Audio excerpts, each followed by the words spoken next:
Salut à tous, content de vous retrouver. Face à l'engouement suscité par la sortie du Victorinox Venture et donc l'intérêt que représentent les petits couteaux de camp à lame fixe légers, de construction simple, j'ai cherché des alternatives. Je me suis mis en quête du couteau universel, c'est-à-dire le plus polyvalent possible et qui pourrait plaire au plus grand nombre avec une limite de prix de 200 €. Les Mora d'entrée de gamme restent dans leur ensemble des couteaux d'un excellent rapport qualité-prix pour l'outdoor. J'ai donc cherché d'autres petits couteaux lame fixe polyvalents et j'ai trouvé un couteau Boker, il s'agit du Bronco. Je remercie d'ailleurs le site français Before Outdoor qui m'a permis de présenter ce couteau, lien en fenêtre de description. Quand j'avais testé le Victorinox Venture, j'avais été refroidi car j'avais abîmé sa lame sans trop m'en apercevoir. Je vous renvoie à la vidéo de présentation du Venture. La conclusion était qu'un tranchant aussi fin offrait une excellente capacité de pénétration et donc de coupe, mais était inévitablement fragile.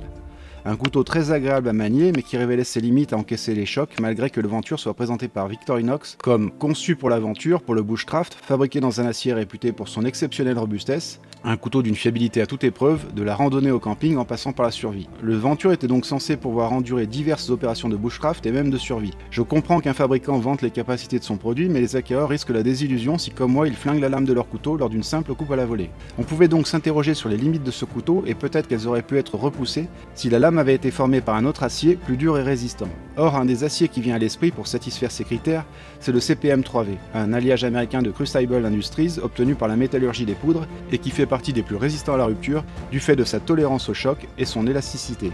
Le risque d'ébrêchure est ainsi limité. Ses propriétés sont le fait d'un relativement faible taux de carbone et de chrome. L'adjonction de chrome permet d'obtenir la résistance à la corrosion, mais lors du process, des carbures de chrome sont générés et ils sont d'assez grosse structure, ce qui fragilise l'acier. Moins de chrome, c'est donc plus de résilience, mais l'alliage sera alors moins résistant à la corrosion. Heureusement, cette sensibilité à la rouille reste modérée sur le CPM 3V. Il faut juste prendre quelques précautions, notamment ne pas laisser trop longuement le couteau au contact de l'humidité. A titre de comparaison, le CPM 3V résiste un peu mieux à la corrosion que le D2. Or j'ai testé longuement un acier D2 et malgré de très nombreuses expositions à l'eau, il n'a pas présenté le moindre point de rouille. On peut donc être confiant avec le 3V concernant sa résistance à la corrosion.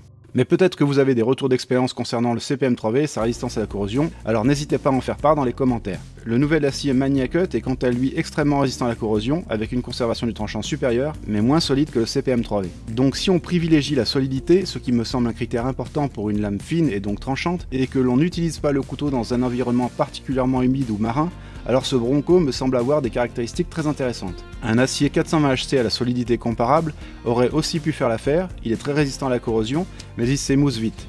Ça aurait fait un couteau à petit prix, mais attention, l'expérience nous montre que pour ces lames fines, il faut aussi suffisamment de dureté pour maintenir le fil en bon état. En métallurgie, on doit faire des compromis. S'il y a plus de 70 aciers que j'ai recensés en coutellerie, ce n'est pas un hasard. Cette diversité, c'est pour répondre à un besoin, et notamment de pouvoir choisir l'alliage en fonction de l'usage auquel se destine le couteau, mais aussi de la géométrie de sa lame. C'est tout un cahier des charges qu'il faut prendre en considération pour concevoir un couteau. On peut donc obtenir plus de résistance à la casse avec une bonne conservation du tranchant, mais au détriment de la résistance à la corrosion par exemple. Je n'avais pas encore présenté de couteau Boker dans une vidéo spécialement dédiée à un de leurs modèles, et je suis ravi de commencer par ce Bronco qui correspond bien au type de couteau fonctionnel et universel que j'apprécie. J'ai aussi été agréablement surpris par la quantité d'informations présentes sur la page de présentation de ce couteau sur le site internet Boker. Certaines marques sont très avares en renseignements et d'autres nous abreuvent de longues tirades marketing sans intérêt. Avec Boker, il y a des explications sur le choix des matériaux. Un petit mot d'ailleurs sur l'entreprise Boker au logo symbolisant un arbre. C'est une entreprise basée en Allemagne dans la cité des lames de Solingen depuis 1869. Plus de 150 ans d'expérience qui a fait de Boker un leader mondial de la coutellerie industrielle. Boker fabrique tout type de couteaux. Au déballage, ce Bronco m'a fait meilleure impression qu'en photo. Il inspire confiance et semble solide. C'est un bon début. Ce couteau Bronco n'est pas un concurrent direct du Venture car il est bien plus cher du fait de son acier bien plus haut de gamme. Près de 2 fois plus cher que le Venture et une cinquantaine d'euros plus cher que le Venture Pro et son étui un peu gadget. Ce Bronco est par contre clairement un concurrent du Benchmade Puukko, car il a des caractéristiques très similaires. Le Bronco a été conçu pour être polyvalent. Boker annonce que ce couteau se destine aux activités de plein air comme le bushcraft, la randonnée, le camping, la pêche, la chasse, et qu'il est adapté pour les équipes de recherche et de sauvetage.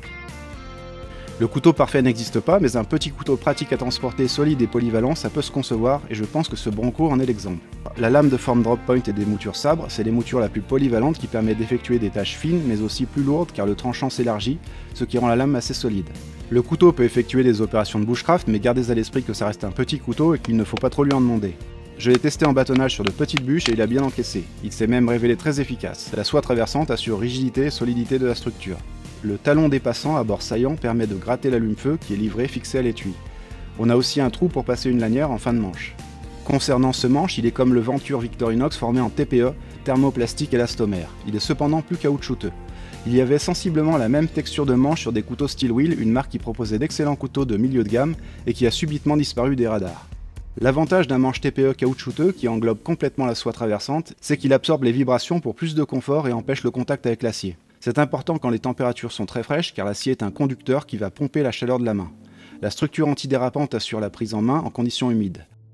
Établissons une comparaison entre différents petits couteaux outdoor avec des tableaux comparatifs. Voici les caractéristiques techniques du Victorinox Venture et du Boker Bronco. Même longueur pour les deux couteaux, mais lame plus longue d'1 cm pour le Bronco et d'épaisseur un peu supérieure. Ce qui les différencie, c'est l'acier et leurs émoutures.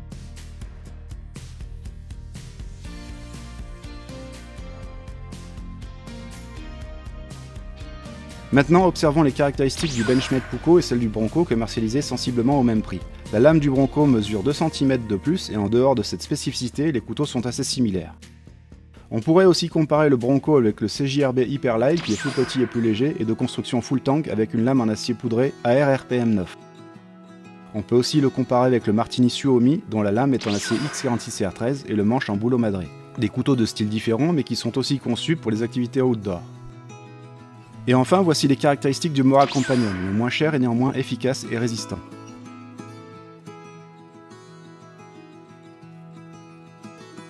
La question qui va se poser avec ce petit Bronco par rapport à son prix, c'est est-ce qu'on n'aurait pas intérêt à s'orienter vers des modèles de construction full tang dont le manche serait formé de plaquettes en micarta.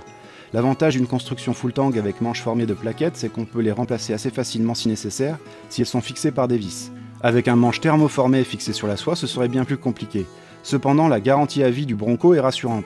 La garantie comprend les pièces de rechange et les frais de main-d'œuvre. Cependant, comme pour chaque marque, les dommages qui proviendraient d'une mauvaise utilisation du couteau ne sont pas couverts par la garantie. Néanmoins, si le manche en TPE se détériore ou se désolidarise de la soie de manière anormale, ce sera en principe couvert par la garantie Boker. Un manche dont la soie affleure en surface est également plus solide, notamment pour encaisser les chocs si on pratique le bâtonnage. Cependant, il faut aussi tenir compte des avantages d'un manche recouvrant en TPE comme celui du Bronco, qui procure un bon amortissement des vibrations et limite les déperditions de chaleur par temps froid en raison de la très faible conductivité thermique de cet élastomère. Je précise qu'il n'y a pas d'espace entre la soie et le manche et donc peu de risque d'intrusion d'eau sous le manche, donc peu de risque de corrosion cachée. On peut simplement regretter que le manche ne soit pas un peu plus large pour avoir plus de surface de contact avec la paume de la main et ainsi mieux répartir la pression quand il y a nécessité de forcer. Mais je ne saurais que trop conseiller d'utiliser des gants quand vous entreprenez des tâches intensives avec votre couteau.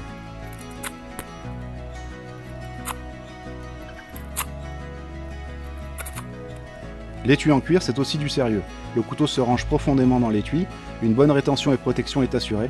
En général, le cuir intérieur assure une bonne adhérence, d'autant que là, il est en contact avec le TPE caoutchouteux et les sculptures du manche. Le cuir épais et rigide garantira sans doute une très bonne longévité à cet étui, d'autant que les coutures semblent aussi de qualité. Le cuir confère à l'ensemble une touche de rusticité et de prestige, car le cuir est un matériau naturel et noble, utilisé depuis des millénaires et dont la qualité est rarement égalée par des matières synthétiques. Une large boucle avec bouton à pression permet de fixer le couteau à la ceinture ou sur un sac à dos selon deux positions, haute ou basse. Le Firesteel fourni avec le couteau est fermement fixé sur l'étui dans un petit fourreau en cuir et fabriqué par le leader mondial Light My Fire. Ça me semble être l'équivalent du modèle Army. Ce Firesteel pèse 38 grammes, il peut être déclenché 12 000 fois, autant dire qu'il peut presque servir toute une vie. Vous pourrez l'enlever si vous souhaitez vous alléger pour le transport.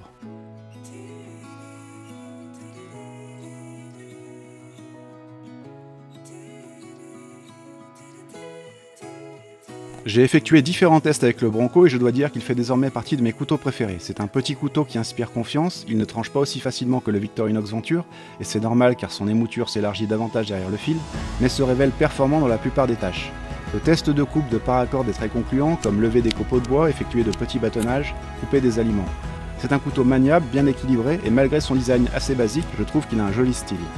Pour conclure, le point fort du Bronco, c'est indéniablement sa lame en acier CPM3V, un des meilleurs alliages pour les couteaux outdoor du fait de sa solidité. Sa lame plus longue que celle de ses concurrents est aussi un atout pour certaines tâches.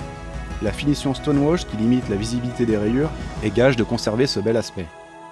L'émouture sabre est efficace pour de multiples usages, la poignée est ergonomique et offre un très bon grip. Le couteau est associé à un très bon étui en cuir et un Firesteel d'une valeur d'environ 16 €. Le Bronco est donc d'un bon rapport qualité-prix si on prend en compte tous ces éléments, étui cuir de bonne facture, Firesteel de qualité et surtout son acier. Je considère le Bronco comme étant un excellent petit couteau outdoor, un couteau fiable qui mérite d'être connu. Si Boker pouvait également proposer un modèle équivalent avec des plaquettes en micarta ou G10, je pense qu'il fera encore plus d'adeptes. Ce Bronco correspond au type de couteau universel que je recherche, de petite taille, suffisamment léger pour être facilement transporté, agréable à manier, avec un manche qui procure adhérence et un bon amortissement des vibrations, et surtout une lame solide. Il coche à mon sens tous les critères d'un bon petit couteau outdoor. À vous de me dire ce que vous en pensez. J'espère que cette présentation vous a plu et que ces tableaux comparatifs vous sont utiles. Si c'est le cas, n'hésitez pas à liker, à vous abonner, voire à partager la vidéo. Merci et à bientôt pour d'autres couteaux.